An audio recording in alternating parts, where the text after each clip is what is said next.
Alright, so starting off, I was tempted to just restart my run because this map layout is just terrible. It is almost impossible to group monsters because the area is so narrow. If I can't group monsters in a big ball, it would be very difficult to finish in time in such a high grade of riff. That being said, I did continue with the run because I wanted to see if I could still make it despite all these, challenges.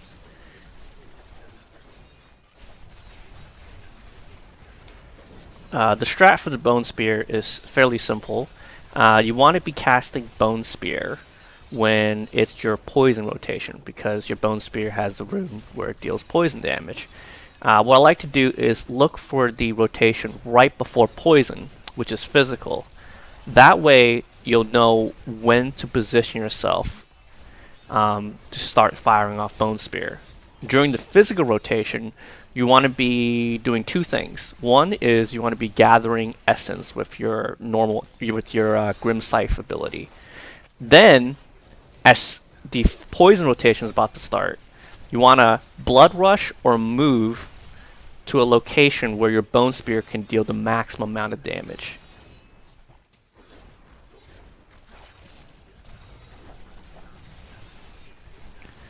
I did change some skills from the usual speed clearing build to accommodate for the tougher enemies. The first skill I changed was the passive Feel by Death and changed it to Spreading Malediction.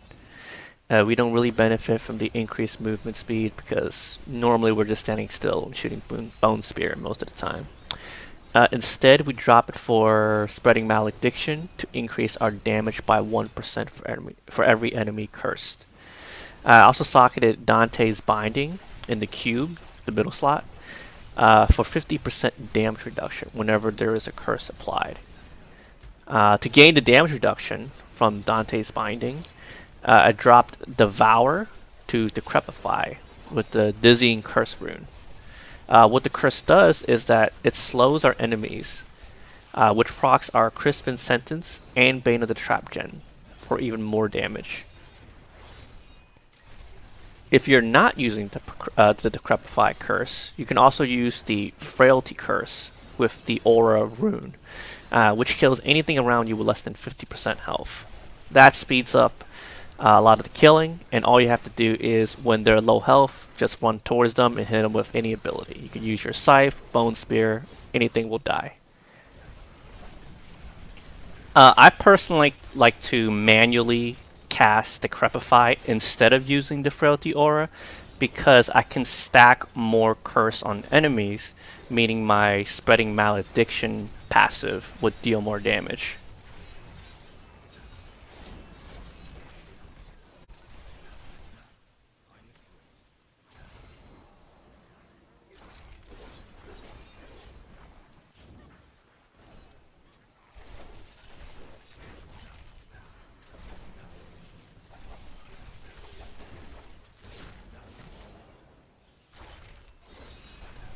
So I'm kind of falling behind on time here because I had the two worst attributes of elite packs.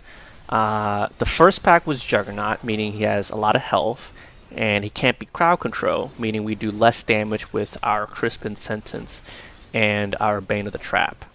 Second, the blue pack, the octopus looking monsters, they have shielding, which means that I cannot target one of them for damage as long as they're shielded, meaning I have to wait until the shield drops or I kill the other two elites.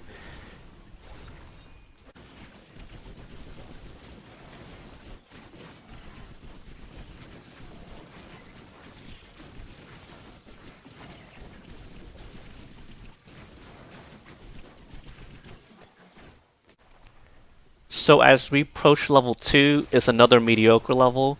At least here you can kind of line enemies up in a straight line. You always want to be fighting more than one pack of elites at a time. In the first level, there were only 3 elite packs I found, and I was fighting more or less one of them at a time, which is not ideal. And you can see why I was running behind on time, because I've spent so much time trying to group enemies together, and all I did was just waste a bunch of time.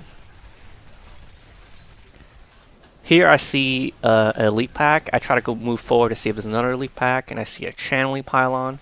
My follower is wearing Nemesis bracers and a flavor of time, meaning this channeling will last me a while, and a spawn elite pack. So I grouped them up and started lining them up for bone spears. Sometimes the wall attribute of elites could be really annoying because your bone spear does not penetrate through the walls. A remedy for that is you can use the legendary potion, Kool-Aid potion, which when you use it will destroy walls when you walk into it.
So level 3, another not so great floor for the Bone Spirit build because it's so hard to hit all the enemies in the small rooms. What I would recommend is try to position your fights in the hallways rather than the corners. Your clones summoned by the simulacrums actually deal more damage than your bone spear, so sometimes they can get stuck behind walls and not actually hit anything. So you want to be careful when you cast Blood Rush. Make sure that your clones are near you casting bone spears.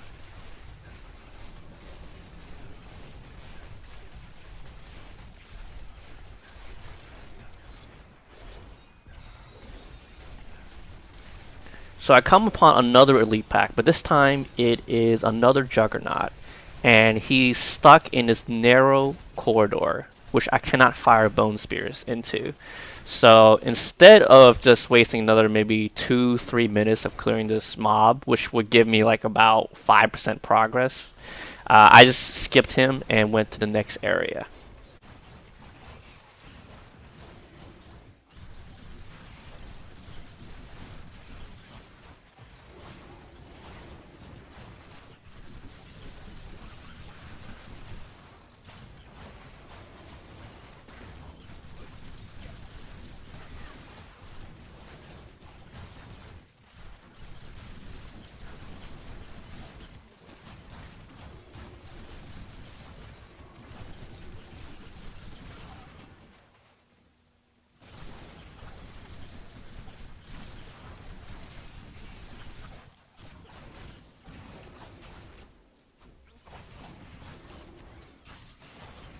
Here I try to drag the blue elite packs into the bigger rooms so I could have more, so I could hit more enemies with the bone spears, but because of the layout of the floor and the blue packs were not cooperating, so I just decided to kill them in that small room instead.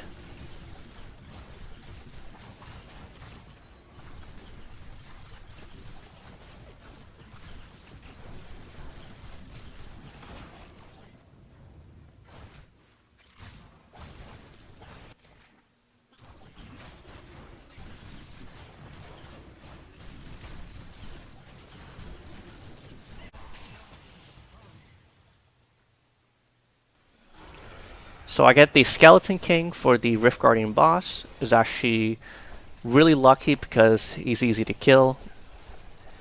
So same idea, use bone spears on the poison rotation and gather essence while waiting for the poison cycle.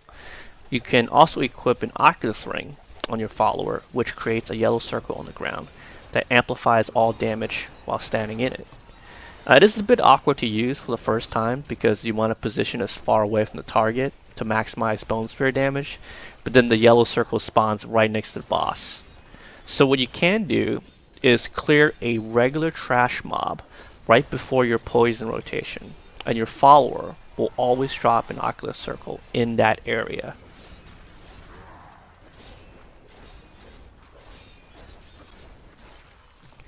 So I ended up finishing the Greater Rift with 1 minute and 24 seconds remaining, but there was so much more room for improvement. First, I didn't even have the best layout for all 3 levels. At higher Grifts, where every second matters, I would have restarted immediately. And second, I only found 2 of the 4 pylons. I didn't find either the power or conduit pylons, which were the best pylons for the Bone Spirit build that could have helped me shave maybe 3+ minutes on the clear time. So I think I just proved that the Bone Spirit build is very powerful because I completed a 120 Griff with the worst possible conditions.